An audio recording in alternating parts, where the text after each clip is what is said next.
Evangelho de Lucas, capítulo 6, verso 37. Nós vamos ler a partir do verso 37. Lucas 6, 37.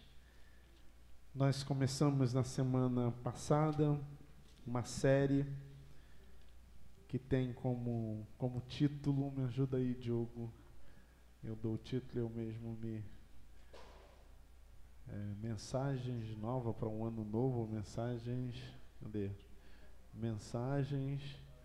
para um novo ano novo, isso, mensagens para um novo ano novo, são mensagens bíblicas, desígnios de Deus, para que a gente tenha parâmetro para viver esse ano que começou nesse mês. E na semana passada a gente falou sobre dinheiro, mas na perspectiva do reino de Deus, né? Na perspectiva daquilo que Deus nos mostra, nos dirige para poder viver esse fenômeno chamado dinheiro. E hoje nós vamos falar sobre relacionamento, de forma que não é por acaso esses dois temas, é porque a maioria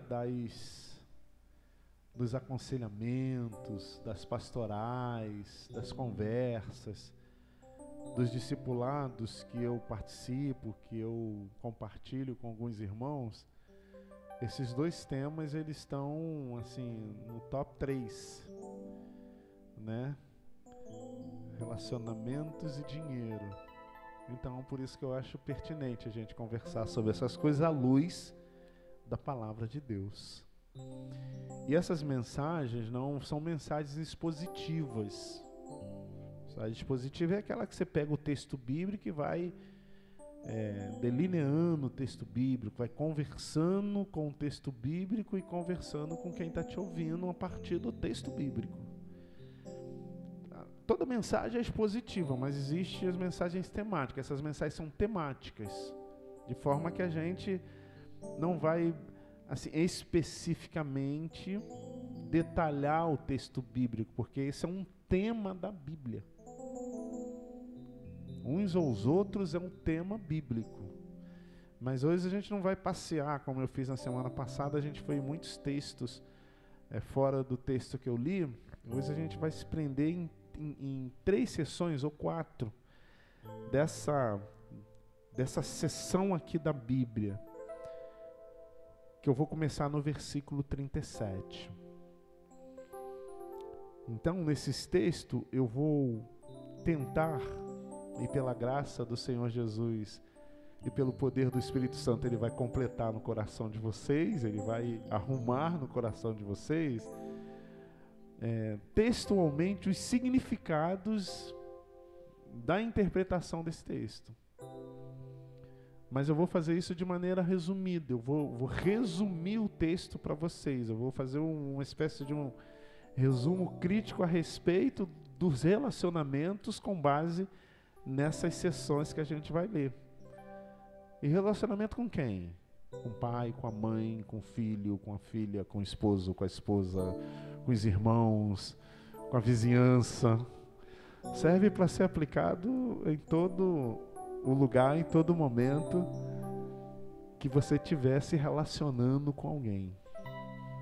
Então vamos lá nos textos. Primeira sessão está dizendo: não julgues e não sereis julgados. Não condeneis e não sereis condenados. Perdoais e sereis perdoados. Dai e dar-se-vos-á.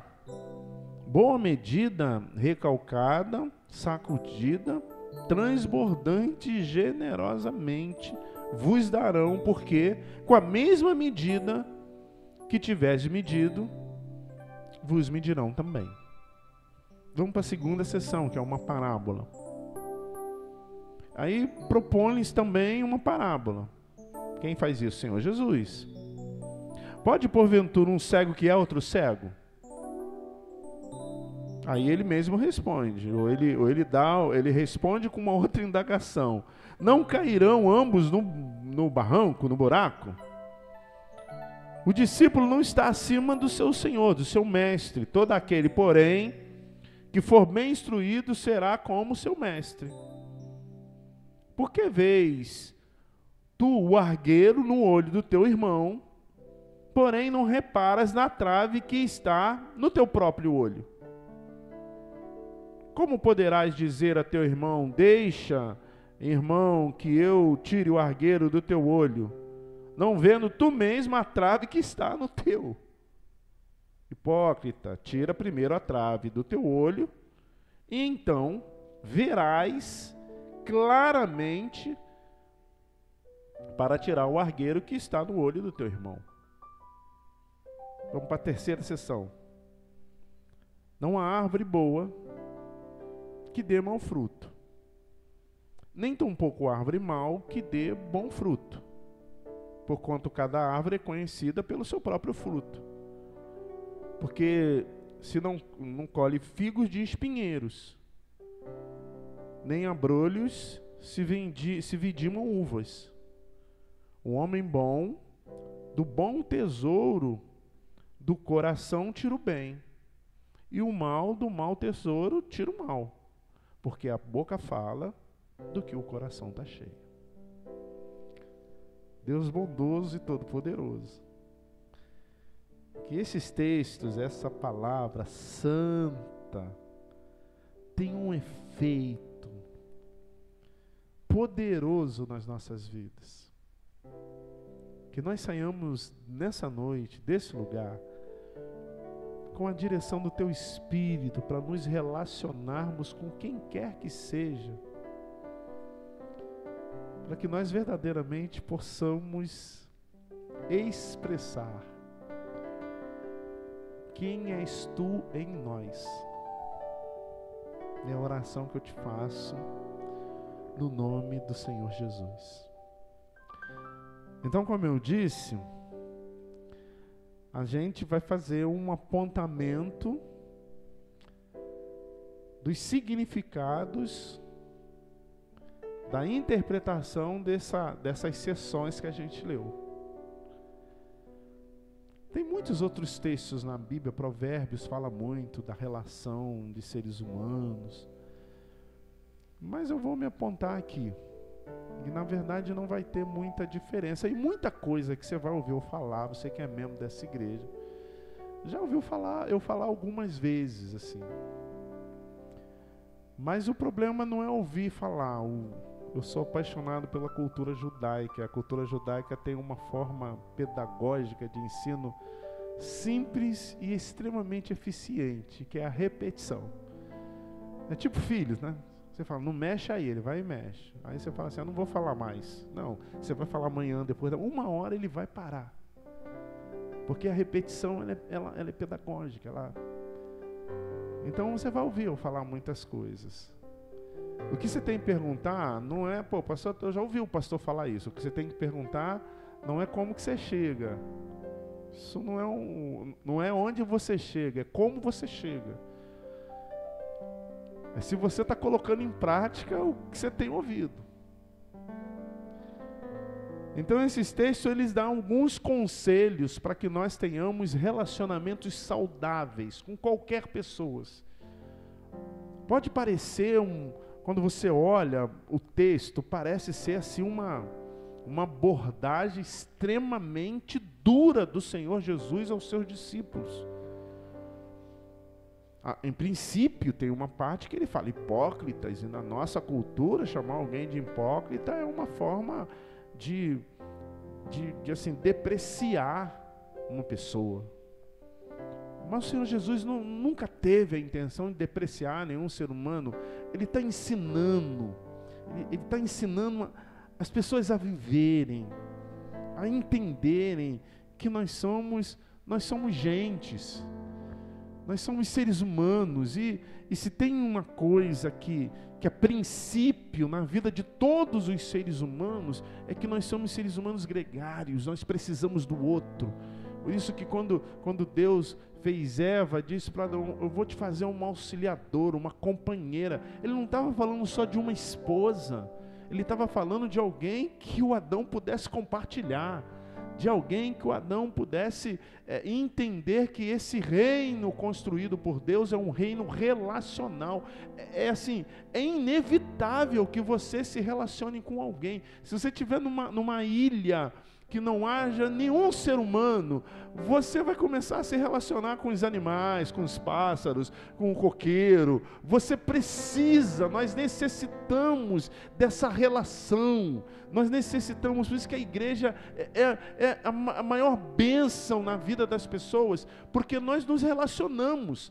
E aí nós nos relacionamos com gente. Aí aqui, eu estou olhando aqui os rostinhos, mas não tem ninguém igual. Não tem ninguém igual. Aqui na igreja tem duas menininhas. O pessoal das crianças vão saber que elas são gêmeas. Eu olho para elas assim e eu não consigo distinguir quem é. Mas a mãe dela diz assim: não, pastor, não, eu sei quem é quem. Eu falei: mas como? Elas são muito idênticas. São gêmeas idênticas. Mas a mãe dela diz assim: não, pastor, eu sei quem é, porque uma é de um jeito, a outra é do outro. É assim, a fisionomia pode ser igual, mas o ânimo é diferente. Uma é mais quieta, outra é menos quieta. Uma é mais organizada, outra é menos. E isso diferencia, porque mesmo que você seja gêmeos, ainda assim somos seres humanos dos mais de 8 bilhões diferentes. E nós nos relacionamos, não tem jeito. Especialmente na família de casa, mais de perto, no nosso caso, na família espiritual. E assim, uns são uns, outros são outros, mas é inevitável que nós nos relacionemos. Mas as relações, que é uma bênção, elas também trazem crises exponenciais para a gente. Elas às vezes entristecem, elas às vezes aborrecem, elas às vezes embravecem, né? Elas às vezes faz a gente sair da graça não é impossível, porque a graça vem de Jesus, mas faz a gente perder a identidade, aquele testemunho santo, tudo por conta do relacionamento. E aí o Senhor Jesus, óbvio, ele tem que abordar esse tema, porque a Bíblia é para gente, para seres humanos, e todos os temas pertinentes aos seres humanos, a Bíblia aborda para que nós sejamos melhores seres humanos do que nós somos. Então vamos lá, conselho número 1, com base em tudo que a gente leu e na exposição bíblica no geral, com respeito a relacionamentos. Condene menos, critique menos. Se tem uma coisa que a gente sabe fazer com certa eficiência, é criticar. Ontem, conversando com os irmãos aqui na igreja, no discipulado, eu contei uma história que depois eu fiquei pensando, eu falei: rapaz, eu não devia ter contado aquela história. Porque é uma história é uma história ruim. Mas a história mexeu tanto assim com o horizonte da igreja, que eu quis dar esse testemunho, mas depois eu não sei, eu acho que eu não devia ter contado, porque é uma coisa muito pessoal a pensar dessa coisa ter sido pública. Mas a gente viu nessa história, que eu não vou contar para vocês, não adianta vocês ficarem com o espírito da curiosidade, mas a gente detectou o quanto que a igreja às vezes age de maneira impiedosa com aqueles que estão passando por algum tipo de necessidade, privação, ou que até cometeram um erro.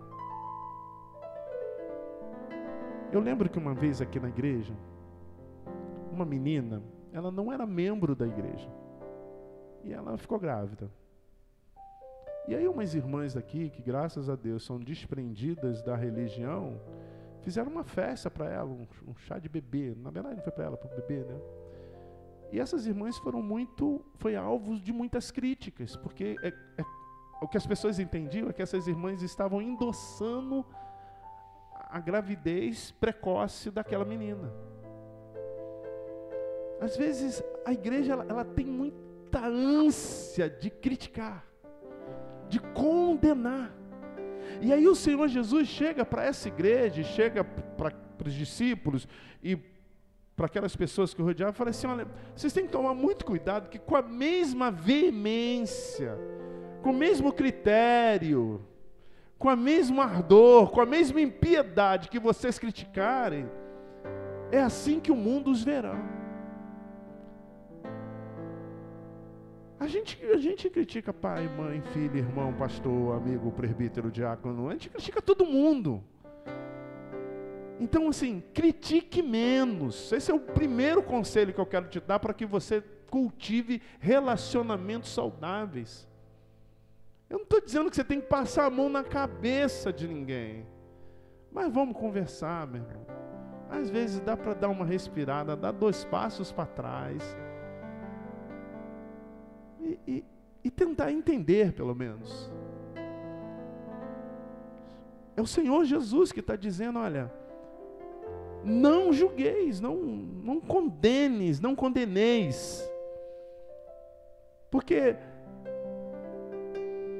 é muito mais fácil, infinitamente mais fácil perdoar. Agora, perdoar, a gente tem uma dificuldade absurda. Mas condenar? E perdoar não é passar a mão na cabeça. Perdoar é não levar em consideração de maneira ardil aquilo que alguém porventura possa ter feito errado. Segundo conselho: faça, viva, pense como você quer que as pessoas façam, vivam e pensem a respeito de você. Ou seja, seja com o outro da forma que você quer que o outro seja com você. Eu já falei aqui na igreja algumas vezes isso. A igreja tem uns negócios assim, meio doido, né? Então, por exemplo, tem uma pessoa agora mesmo... Não vou falar. Eu estou meio cauteloso hoje. Às vezes tem uma pessoa passando alguma dificuldade. Eu não sei de todas as coisas. Vocês já sabem, aqui nessa igreja vocês já sabem, que eu não sou um douto nas redes sociais. Se quiser falar para mim assim, liga, se for urgente, liga. Se botar lá, pode ser que eu veja 14 horas depois. Eu não sou refém das redes sociais. E às vezes eu não sei das coisas. E aí o irmão, antigamente, hoje não, chegava para mim e disse assim, Presbítero Luiz, você já visitou fulano? Aí eu perguntava, e você, já visitou? E pior, aí eu ia visitar fulano. Aí o irmão chegava para mim e disse assim, isso é fato. Se fosse aquele jovem lá da igreja, o senhor já tinha visitado. Aí eu disse, eu nunca visitei um jovem na minha vida. Nunca. Com exceção da Evelyn. É o único jovem que eu fui na casa dela visitar. Agora mais, mas naquela época. Para essa pessoa eu não falei porque ela estava adoecida. Mas a minha vontade é dizer assim, minha irmã, e você? Você tem o costume de visitar? Pense aqui comigo, meu irmão. Deixa o Espírito ministrar. Eu não estou fazendo uma crítica, eu só estou dizendo para que você entenda que às vezes a gente cobra muito que o outro seja conosco aquilo que nós não somos com ninguém. A gente vive de braços cruzados, mas quer ser abraçado. A gente vive com a mão fechada, mas quer receber a doação. A gente vive com o coração empedrecido, mas quer ser adulado e amado por todos. Então, relacionamentos saudáveis são construídos na troca do ânimo. Tudo o que quiserdes que os homens vos façais vós primeiro a eles. É isso que está dizendo a palavra de Deus. Então, quer ser abraçado? Se mantenha com os braços abertos. Quer ser amado? Tenha o coração, atitudes amorosas. Isso serve para o seu esposo na sua casa, para a sua esposa, para o seu filho, para a sua filha. Você quer que a sua filha seja mais sua amiga? Seja mais amiga dela. Você quer que o seu esposo seja mais carinhoso? Seja mais carinhoso com ele. Ah, pastor, que você não conhece um menino lá de casa. Não, não conheço mesmo.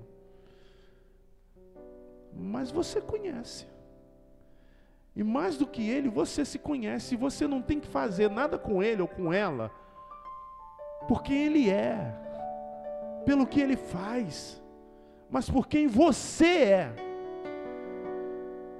Então, se a igreja for pecadora, então eu vou pecar também? Não. Todo mundo pode ser pecador. O pastor pode ser pecador, eu não. Vou viver em santidade de vida. Porque eu não vou ser, se eu tenho que copiar algo, eu vou copiar algo que seja virtuoso. Eu não sou, porque o outro é. Isso não é porque você não possa se espelhar em quem é santo, em quem é digno, em quem vive debaixo da glória de Deus, mas eu não sou porque o outro é. Eu sou porque Deus me fez assim. Eu não amo porque o outro me ama. Eu amo porque o amor de Deus está em mim. Eu não faço bondades porque as pessoas merecem. Nós não entregamos cesta básica por merecimento de ninguém. Nós fazemos porque é isso que o Senhor Jesus diz que somos. Nós somos os espalhadores da misericórdia de Deus. As pessoas podem não merecer, mas ainda assim nós espelhamos, nós expressamos o amor de Deus na vida deles, porque nós vamos alcançados por essa misericórdia. De graça nós recebemos e de graça nós entregamos. Faça, pense, haja da mesma forma que você quer que os outros hajam e pense e fale. Não fale com as pessoas do jeito que você não quer ouvir. Ah, como que a gente faz isso? Às vezes com os de casa. A gente fala com ele, mas você não quer ouvir. Se fosse uma relação de você com você ficaria com raiva de você. Terceiro conselho. Olha as virtudes dos outros. Ah, meu irmão, eu não conheço ninguém na face da terra que seja perfeito. Não conheço. Eu brinco aqui com vocês, a gente se brinca, né? Você quer ser da IPM Praia, um dos pré-requisitos é você ser imperfeito. Se você for perfeito, você vai ficar meio sem graça perto de nós. Mas eu também não conheço ninguém que não tenha qualidades.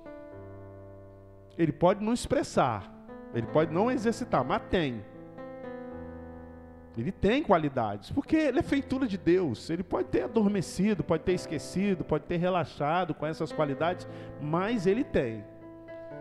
Mas as pessoas que nós nos relacionamos, normalmente, você sabe as coisas. Você não sabe, teu esposo lá, teu filho, tua esposa, teu pai, tua mãe, teu irmão mais novo, mais velho também. Você sabe as coisas ruins que ele faz. E essa você... Mas vamos conversar. Ele faz coisas boas também, gente. Ele tem suas virtudes.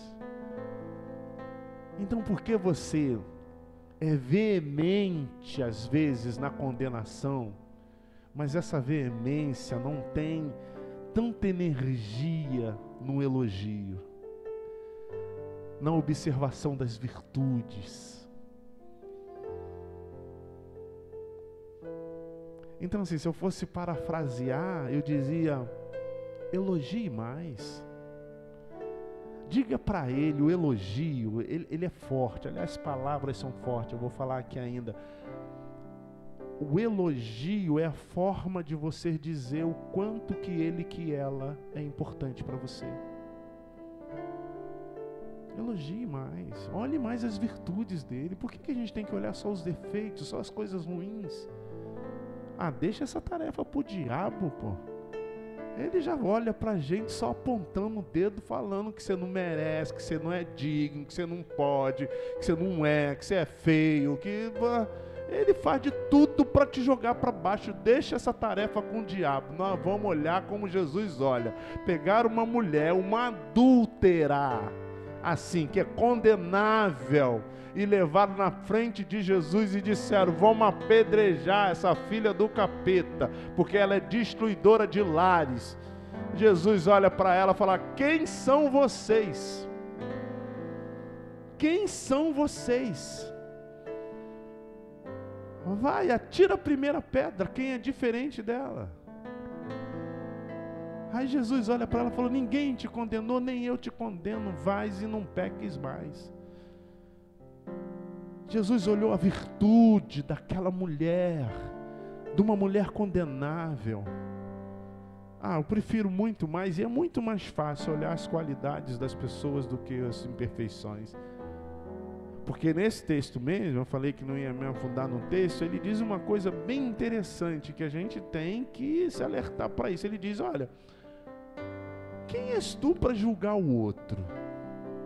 Quem és tu para dizer, para falar do argueiro no olho do outro,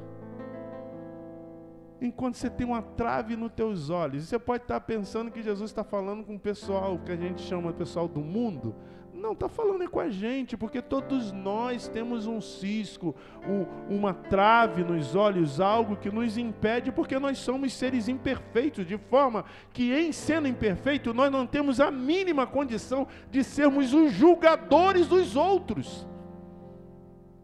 Em absoluto, o que nós podemos é dar conselhos em Cristo, é dizer para as pessoas os valores, os princípios de Cristo, mas em nós mesmos nós não temos a mínima condição, porque Deus não nos fizeste juízes dessa terra. Muito pelo contrário, todos nós, se não fosse a graça do Senhor Jesus, estaríamos condenados. Nós fomos absolvidos não pelos nossos méritos, mas pelo sangue derramado na cruz do Calvário. É mérito de Cristo. Ele disse: você vai olhar, mas você está com uma trave nos olhos. Como é que um cego pode guiar outro cego? Como é que pode uma coisa dessas? Os dois vão cair no buraco. Nosso Senhor Jesus tinha uma veia um tanto cômica, né? Você já imaginou um cego guiando um cego? Que coisa cômica, terrível que não seria? Ele usa essa expressão, esse exemplo, para dizer que nós não podemos ser os guias de ninguém, porque nós também temos muitas imperfeições. Então, relacionamentos saudáveis não podem ser baseados nas críticas, nas condenações, mas nos elogios, no apontamento das virtudes. Eu não estou dizendo que você não possa corrigir o seu filho, conversar com o seu esposo, não é isso que eu estou dizendo. Eu estou dizendo que você pode elogiá-lo, que você pode elogiá-la, que você pode olhar para as coisas boas que as pessoas são, porque esse era o olhar do Senhor Jesus para pessoas muito ruins. Ele olha assim para Zaqueu, ele olha assim para o Nicodemos, ele olha assim para a mulher samaritana, ele olha assim para Maria Madalena, ele olha assim para a mulher adúltera, ele olha assim para as pessoas. Número 4, estamos terminando já. Não queira viver uma relação ideal. Eu falo muito. Nós temos um mundo ideal e nós temos um mundo real. O mundo irreal, o mundo ideal é aquele mundo da Alice no País das Maravilhas. Aqui nessa terra você não vai ter, só no céu. Aqui nessa terra é pensamento de Alice. Então viva no mundo real. No mundo real a gente se aborrece, a gente faz coisa errada. Então quero dizer para você, o teu esposo, a tua filha, o teu pai, a tua mãe, o teu pastor, o teu irmão da igreja, o teu presbítero, ele vai te decepcionar. Ele vai falhar contigo. Ele vai, uma hora, ser ingrato com você. E esse é o mundo real. No mundo ideal, o Nicolas nunca poderia fazer um desagravo com Daniela e com Felipe. Mas no mundo real,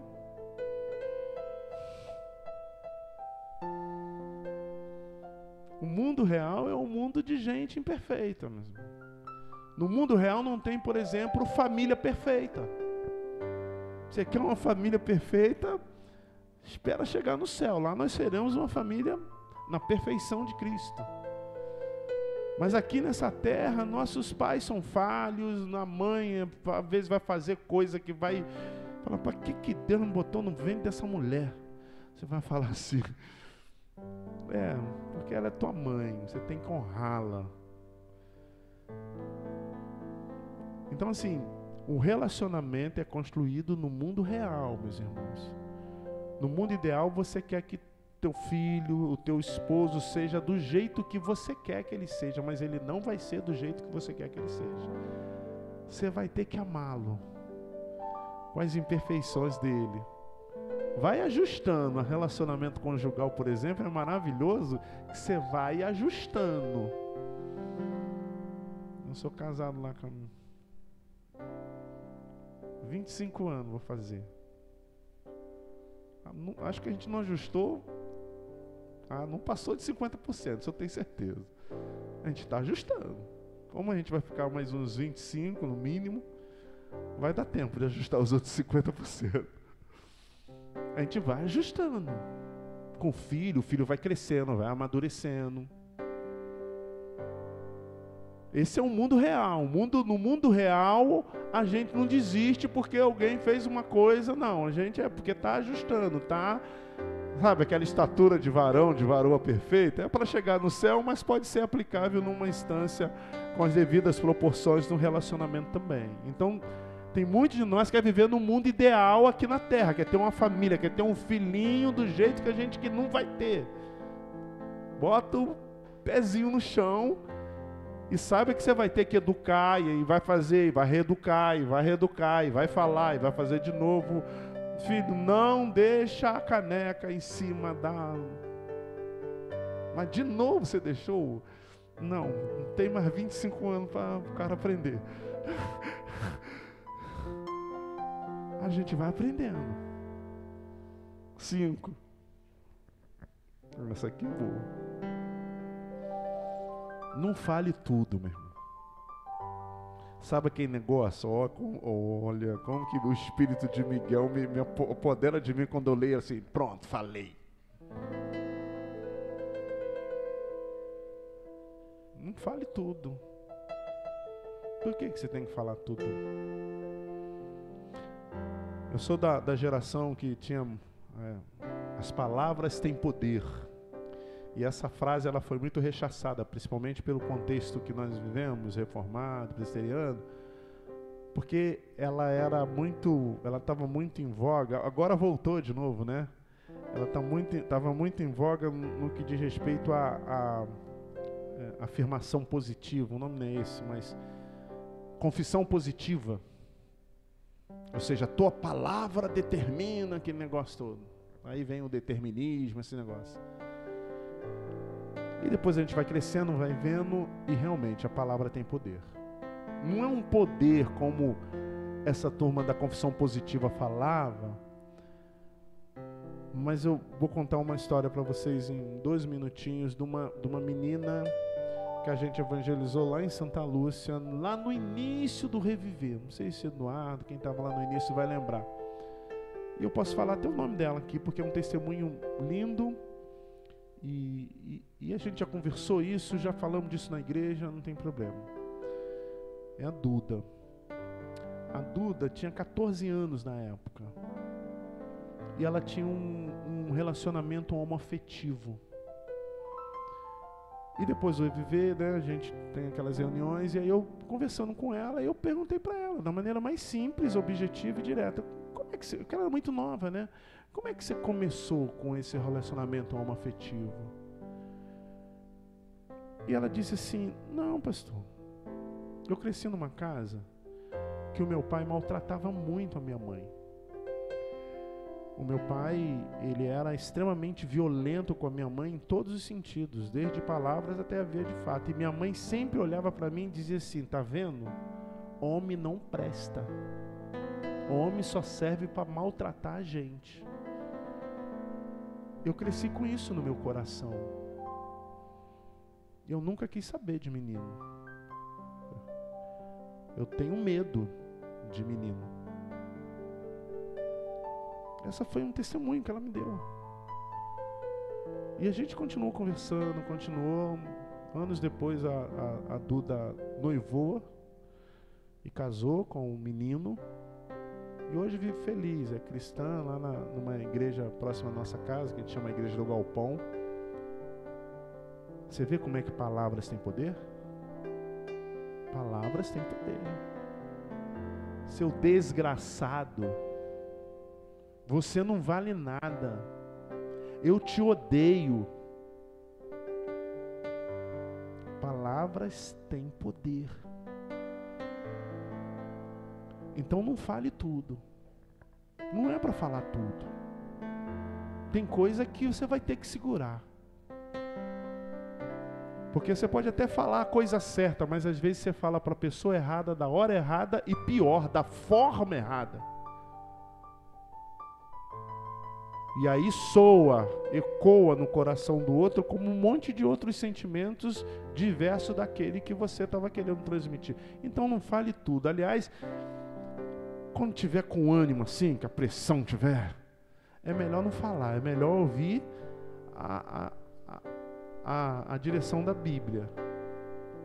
Seja hábeis no ouvir e tardio no falar. Não fale, fica quieto. Finalmente, para terminar, contemple-se. Olhe para dentro de você. Se você é para perder tempo, tirando um argueiro do olho do outro, é melhor gastar tempo tirando a trave do seu olho. O que é o argueiro e o que é a trave? São as imperfeições dos seres humanos.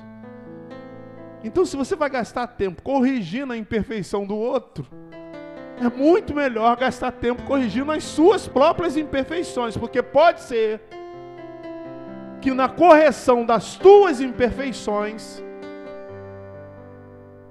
você possa influenciar virtuosamente o outro, que também é imperfeito como você. Você entendeu?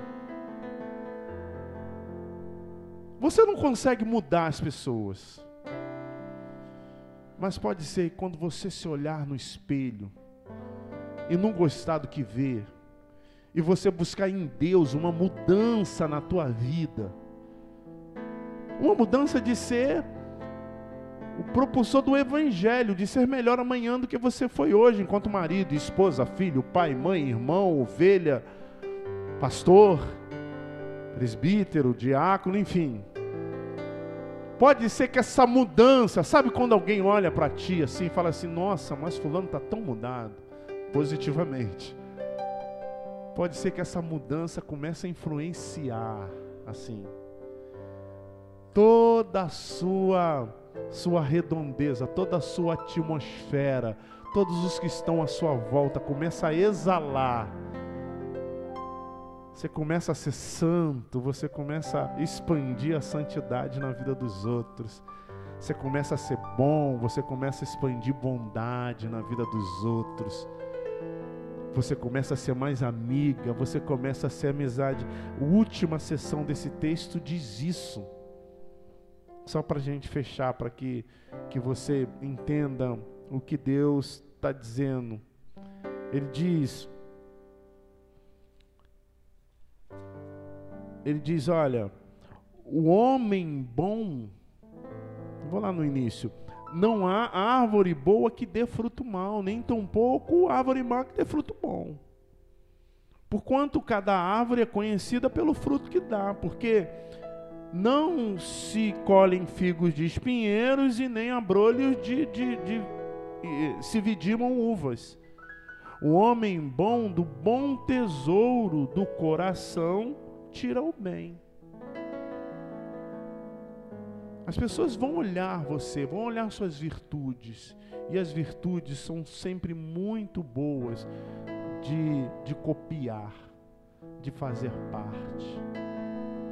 Eu te aconselho, no nome de Jesus, a condenar menos, a fazer, a viver, a entender, a falar, a sentir, a olhar os outros da forma que você quer que as pessoas sintam a respeito de você, te olhem, fale. Ou seja, abre os braços para abraçar e vocês serão abraçados. Olha as virtudes, mais do que os defeitos. Elogie mais. Fala lá com seu marido as coisas boas que ele é para você. Afinal de contas, você casou com ele, poxa. Com seu filho, com seu pai, com a sua mãe. Não se iluda, não queira viver no mundo ideal. Aqui nessa terra não tem família perfeita, não tem gente perfeita. Viva no mundo real. O mundo real é mudando a roda do carro com o carro andando. Não fale tudo.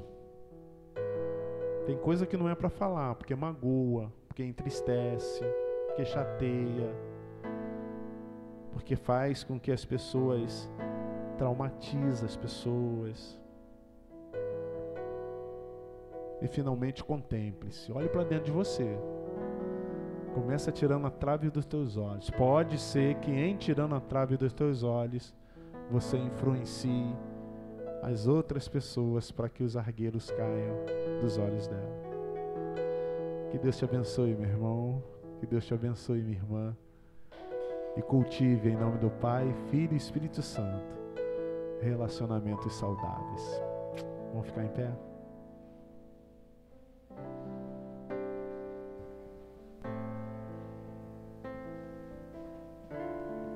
Ensina-nos, Senhor, a vivermos segundo o Teu coração, meu Pai. Ensina-nos a ser uma família do Senhor. No nome de Jesus, meu Deus. Nós, às vezes, nos enganamos a nós mesmos. Nos auto-boicotamos. Achamos que podemos corrigir quando, na verdade, precisamos ser corrigidos. Nos fortaleça para que nós estendamos mais as mãos. Nos ensine, Senhor Deus, a abraçar mais, a elogiar mais, a amar mais. Faça dessa igreja o espelho de quem Tu és, que nós resplandeçamos nessa terra a luz do Senhor. É a minha oração, meu Deus eterno, no nome de Jesus.